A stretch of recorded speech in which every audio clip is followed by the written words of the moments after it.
তাহলে বাইতুল্লাহ আব্বাসীরা আইরে তার বড় জমিন, তার বড় জায়গা, আর বাপে বানিয়ে শাশুড়া বানিয়ে তার বড় জায়গা হয়েছে না, আর ওই একটা ঢুকি তার সব তুলে আমাদেরকে হুমকি ধমকি দেয়।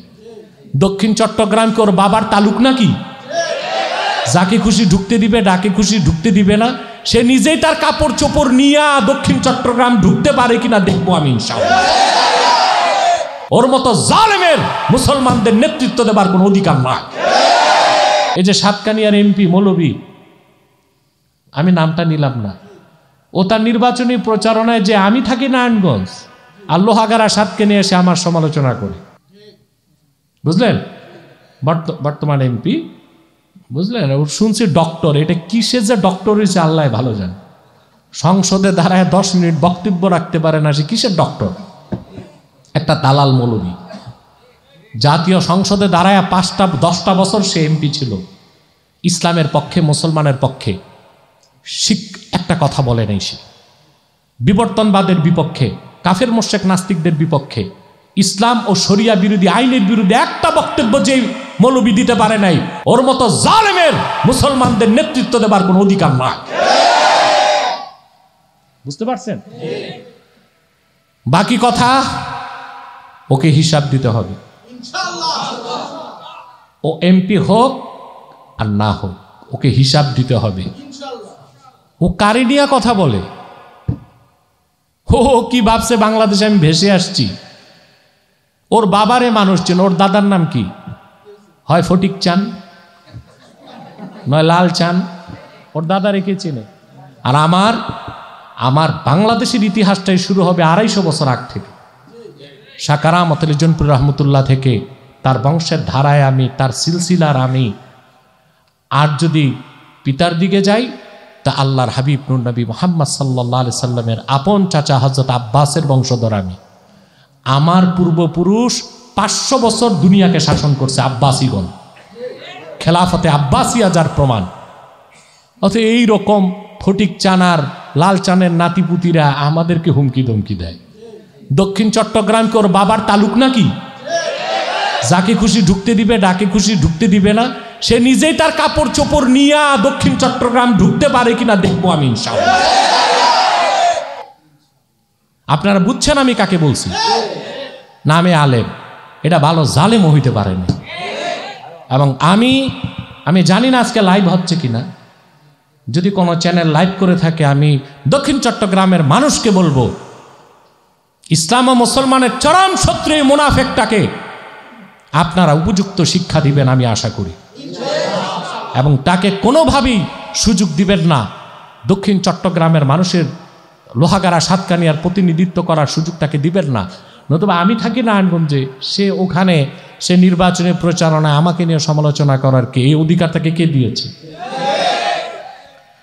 তো যে কথা বলছিলাম, 3 নাম্বার হচ্ছে আল্লাহর ভয় যার অন্তরে আছে সে ব্যক্তি কি করবে? হালাল খাবে। ও চোখের নজরকে হেফাজত করবে, হারাম দিকে তাকাবে না। যদি আল্লাহর সৃষ্টির দিকে তাকায়, ওখানে তার উদ্দেশ্য থাকবে আল্লাহর কুদরতকে অনুধাবন। তবে ওই ক্ষেত্রে শরীয়তের সীমায় থাকতে হবে কি না? নাকি আরেকজনের বউকে দেখবেন? 4 নাম্বার হচ্ছে ওয়ারাবিউ আন ইয়াখাফা ফি আমরি ইয়াদিহি ফালা ইয়ামুদ্দু ইয়াদাহু ইলাল হারাম ওয়া ইন্নামা ইয়ামুদ্দু ইয়াদাহু ইলা মা ফিহি তাআতুল্লাহি আযজা ওয়া জাল। আর সে তার হাতের ক্ষেত্রে মহান আল্লাহর ভয় অন্তরে পোষণ করবে, সে হাতের ক্ষেত্রে যত্নশীল হবে। হারাম কোনো কাজে, কোনো কর্মে, কোনো কামাইতে সে তার হাতকে প্রসারিত করবে না। ন্যাক কাজেই সে তার হাতকে ব্যবহার করবে। তো মুসলমান যে মুসলমানকে হত্যা করছে, হাত দিয়ে করতেছে না? এটা সেই মানুষের কাজ যার অন্তরে আল্লাহর কোনো ভয়। প্রচলিত রাজনীতি এটাই শিখায়।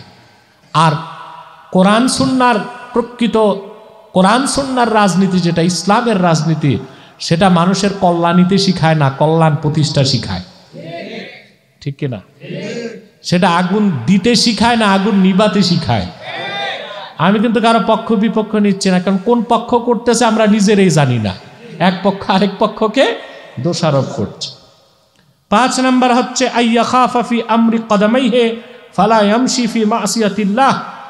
5 নাম্বার হচ্ছে সে চলাফেরার ক্ষেত্রে যত্নশীল হবে, গুনাহের কাজ গুনাহের কর্ম যেখানে সেখানে সে কখনো তার কদম চালাবে না। 6 নাম্বার হচ্ছে আইয়া খাফা ফি আমরি কলবিহি ফায়ুখরিজু মিনহুল আদাওয়াতা ওয়াল বাগদাআ ওয়া হাসাদাল ইখওয়ান ওয়া ইউদখিলু ফীহি আন-নাসীহাতা ওয়াশ-শাফকাতা লিল মুসলিমিন। 6 নাম্বার সে তার অন্তরের ক্ষেত্রে যত্নশীল হবে, অর্থাৎ সে তার অন্তর থেকে হিংসা, দুশ্মনী, বুঝেন নাই, মুসলমান ভাইদের প্রতি দুশ্মনী, হিংসা, বিদ্বেষ, আক্রোশ বের করবে। আর মানুষ হয়ে অন্য মানুষের প্রতি তার ভালোবাসা, সম্প্রীতি, পরম সহিংসতা এগুলো অন্তরের মধ্যে প্রবেশ করাবে। সুবহানাল্লাহ। এগুলো আছে এখন আমাদের মধ্যে? কথা বলেন। ভাই ভাইকে হত্যা করতেছে, বরিশালের কত ঘটনা শুনলাম, ভাই ভাইকে মেরে ফেলছে, হ্যাঁ, ছেলে বাপকে মেরে ফেলছে। এগুলো আর কি ওইদিকে বেশি, বরিশালের লোক আবার রাগ করবেন না, এগুলো সারা বাংলাদেশে হচ্ছে। ওখানে আগে চর দখল নিয়ে এগুলো বেশি হইতো আর কি, এখন কমে গেছে। আর এই সমস্যাটা শুধু বরিশালের না, সারা বাংলাদেশেরই সমস্যা। 7 নাম্বার হচ্ছে ওয়াসাবিউ আন ইয়াকুনা খাইফান ফি আমরি তাআতিহি ফায়াজআলু তাআতাহু খাসসাতান লিওয়াজহিল্লাহি তাআলা ওয়া ইয়াখাফু আর-রিয়া'a ওয়ান-নিফাক। 7 নাম্বার হচ্ছে সে প্রত্যেক ইবাদত করবে আল্লাহর সন্তুষ্টির জন্য। কার সন্তুষ্টির জন্য? আর সে তার অন্তর থেকে রিয়া, লৌকিকতা আর মুনাফিকিকে বের করবে। আমরা কিন্তু ইবাদত বন্দিগির কাজ অনেকেই করি, কিন্তু আল্লাহর সন্তুষ্টির জন্য করে না। দেখা যায় মাহফিল একজন ধনী মানুষ আসছে, কালেকশনের বক্তা, সে 1 লাখ টাকা দিয়েছে, বুঝলেন। এখন বক্তা যদি তার বাবার, তার দাদার, তার পরদাদার নাম নিয়ে দোয়া না করে, তাহলে বক্তাকে উপযুক্ত হাদিয়া দিবে না। বলবে যে আপনি শুধু আমার নামে দোয়া করছেন, কারণ আমার বাবা, দাদা, পরদাদা সবার নামে দোয়া করা উচিত ছিল না। কথা বলেন। মসজিদও যে লোক ইমাম সাহেবকে দেশি মুরগি দিয়া খাওয়ায়, ইমাম সাহেব জুমার দিন ওনার বাবা, দাদা, খালা, মামা, জ্যাঠা, চাচি, শ্বশুর, শাশুড়ি সবার জন্য দোয়া করে।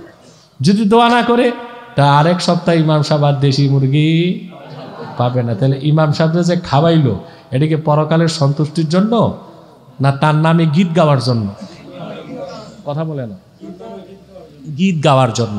অতএব সকল কাজে কর্মে দান, খয়রাত, ইবাদত বন্দি করবে কার সন্তুষ্টির জন্য? আপনারা জানেন সৌদি আরবে বহুত বড় একটা ব্যাংক আছে, আল রাজি ব্যাংক।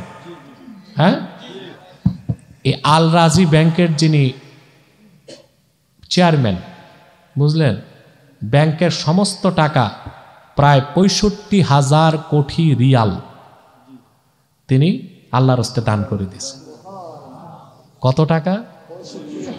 রিয়াল 65,000 কোটি রিয়াল তিনি আল্লাহর রাস্তায় দান করে দিয়েছেন। সুবহান। অথচ তিনি এটা কোনো মিডিয়াতে এসে বলেন নাই যে আমি এই টাকাটা আল্লাহর রাস্তায় দান করেছি। শুধুমাত্র আল্লাহর সন্তুষ্টি চাইছেন। কি চাইছেন? আল্লাহ সন্তুষ্টি তিনি চেয়েছেন। এখনো তিনি বেঁচে আছেন, বৃদ্ধ মানুষ, 72 কি 75 বছর বয়স হবে ওনার, নামটা আমার এখন খেয়াল করতেছে না। তো এই 7টা বৈশিষ্ট্যের মাধ্যমে আল্লাহর ভয় যে অন্তরে আছে সেটা ফুটে উঠবে। কথা বুঝতে পারছেন? দেখুন সাহাবায়ে কেরাম রিদওয়ানুল্লাহি তাআলা আলাইহিম আজমাইন, ওনারা যেভাবে আল্লাহকে ভয় করছেন ওইটা কখনো অন্য কারো আমাদের পক্ষে সম্ভব নয়। হযরত হানজালা বলেন রাদিয়াল্লাহু তাআলা আনহু, তিনি বলেন কুন্না ইনদা রাসূলিল্লাহি সাল্লাল্লাহু আলাইহি ওয়াসাল্লাম ফাওয়াআযানা মাউইযাতান রাক্কাত লাহাল কুলুব ওয়া জারিফাত মিনহাল উয়ুন। রাসূল করিম সাল্লাল্লাহু আলাইহি ওয়াসাল্লাম একদিন আমাদেরকে মসজিদ নববীতে নসিহত করলেন। কি করলেন? এতে আমাদের অন্তরগুলো নরম হয়ে গেল আর চোখ থেকে পানি ঝরতে লাগলো। কথা বুঝতেছেন? তিনি বলেন মসজিদ নববী থেকে আমি বাড়ির পথে ফিরলাম। ফারাজাতু ইলা আহলি ফাদানাত মিন্নি আল মারআতু ওয়া জারা বাইনানা মিন হাদিসিদ দুনিয়া ফানাসিতু মা কুন্না আলাইহি ইনদা রাসূলিল্লাহি সাল্লাল্লাহু আলাইহি ওয়াসাল্লাম ওয়া আখাযনা ফি হাদিসিদ দুনিয়া। তো বাড়িতে যখন আসলাম, স্ত্রী আমার কাছে আসছে। এখন আল্লাহর হাবিব নূর নবীজি মুহাম্মদ সাল্লাল্লাহু আলাইহি সাল্লামের কদমে থেকে, কদমের কাছে থেকে, বুঝতেছেন? হযরত হানজালা বলেন, আল্লাহর হাবিব, তা আমি যখন বাড়িতে আসলাম, এসে স্ত্রী যখন আমার কাছে আসলো, তখন আমি আল্লাহ রাসূল সাল্লাল্লাহু আলাইহি সাল্লাম যে নসিহত করেছেন ওই দিক থেকে আমার দৃষ্টিটা সরে গেছে। দুনিয়াদারি, দুনিয়ার কথায় আমি লিপ্ত হয়ে গেলাম এবং আল্লাহ রাসূল নূর নবীজি মুহাম্মদ সাল্লাল্লাহু আলাইহি ওয়াসাল্লামের কদমের সামনে থেকে আল্লাহর হাবিব নূর নবীজি মুহাম্মদ সাল্লাল্লাহু আলাইহি সাল্লামের নসিহত শুনে আমার অন্তরে যে আল্লাহর ভালোবাসা, যে মহব্বত, আখিরাতের চিন্তা এসেছিল, বুঝতেছেন? দুনিয়াকে একদম ভুলে গেছিলাম, দুনিয়ার কথাই আর মনে ছিল না। স্ত্রীর কাছে আসার পর স্ত্রী যখন কথাবার্তা শুরু করছে, দুনিয়ার প্রতি আবার আমার রাগবাদ চলে আসছে। দুনিয়ার প্রতি আমি প্রচন্ড ভয় পেয়ে গেলাম। আবু বকর সিদ্দিক রাদিয়াল্লাহু তাআলার সাথে দেখা হওয়ার পর আমি কাঁদতে লাগলাম আর বললাম, আবু বকর, আমি মুনাফিক হয়ে গেছি। সিদ্দিক আকবর বললেন, কেন? বলে যে আল্লাহর হাবিব নবীজি মুহাম্মদ সাল্লাল্লাহু আলাইহি ওয়াসাল্লামের কদমের সামনে বসলে, আল্লাহর হাবিবের নূরের জবান থেকে কথা শুনলে দুনিয়া ভুলে যাই, দুনিয়ার কিছু মনে থাকে না, শুধু আল্লাহর মহব্বত আর আখিরাতের কথা থাকে। কিন্তু যখনই আল্লাহর হাবিব মুহাম্মদ সাল্লাল্লাহু আলাইহি সাল্লামের খেদমত থেকে দূরে যায়, তখন আখিরাতের কথা মনে থাকে, কিন্তু দুনিয়ার কথাও অন্তরে আসে, দুনিয়ার কথাও। তখন আবু বকর সিদ্দিক রাদিয়াল্লাহু তাআলা আনহু এবং হযরত হানজালা সবাই, ওনারা দুজন আল্লাহর হাবিবের কাছে যে হযরত হানজালার যে সমস্যা, এই কথাটা হযরত হানজালা তুলে ধরলেন। দুজন আল্লাহর হাবিবের কাছে গেলেন। হযরত হানজালা যখন এই কথা বললেন, জি ইয়া রাসূলুল্লাহ সাল্লাল্লাহু আলাইহি সাল্লাম, যখন আপনার কদম থেকে দূরে যায়, তখন দুনিয়ার কথাও কিছু কিছু মনে পড়ে। সাহাবায়ে কেরাম কখনো আখিরাতের উপর দুনিয়াকে প্রাধান্য দেন নাই, কিন্তু রাসূলুল্লাহর কদমের কাছে যখন সাহাবায়ে কেরাম থাকতেন, দুনিয়া বলে কোনো কিছু তাদের অন্তরে। তো তিনি বললেন, যখন আপনার কদম, ইয়া রাসূলুল্লাহ সাল্লাল্লাহু আলাইহি ওয়াসাল্লাম, যখন আপনার কদম থেকে দূরে যাই, তো একটু একটু দুনিয়ার কথাও মনে পড়ে, তখন পুরাপুরি আখিরাতের চিন্তাটা অন্তরে থাকে না। আল্লাহর হাবিব বললেন, তখন হযরত হানজালা, আবু বকর সিদ্দিক এবং অন্যান্য সাহাবী যারা ছিলেন তাদেরকে বললেন, বিশেষ করে হযরত হানজালাকেই বললেন, ছিলেন তো অনেক সাহাবী, ইয়া হানজালা, ফাকালা ইয়া হানজালা ইন্নাকুম লাউ কুনতুম আলা তিলকাল হালাতি লাসাফাহাতকুমুল মালাইকাতু ফিত তরিক ওয়া জারাতকুম ফি দুরিকুম ওয়া আলা ফিরাশিকুম। তোমরা আমি রাসূলের কাছে যখন থাকো, তখন তোমাদের অন্তরে যে হালত থাকে, আমার কদম থেকে দূরে গেলেও যদি সেই হালত থাকতো, তো পথে ঘাটে চলতে ফেরেশতারা কাতারবন্দি হয়ে তোমাদের সাথে মুসাফা করত। তোমাদের ঘরে যে, তোমাদের বিছানায় যে, ফেরেশতারা তোমাদের সাথে মুসাফা করত। তোমাদের সাথে মুসাফা করে ফেরেশতা তার সম্মান বাড়ানোর জন্য, তোমাদের সাথে মুসাফা করে ফেরেশতারা তাদের সম্মান বাড়ানোর জন্য। সুবহানাল্লাহি বিহামদি।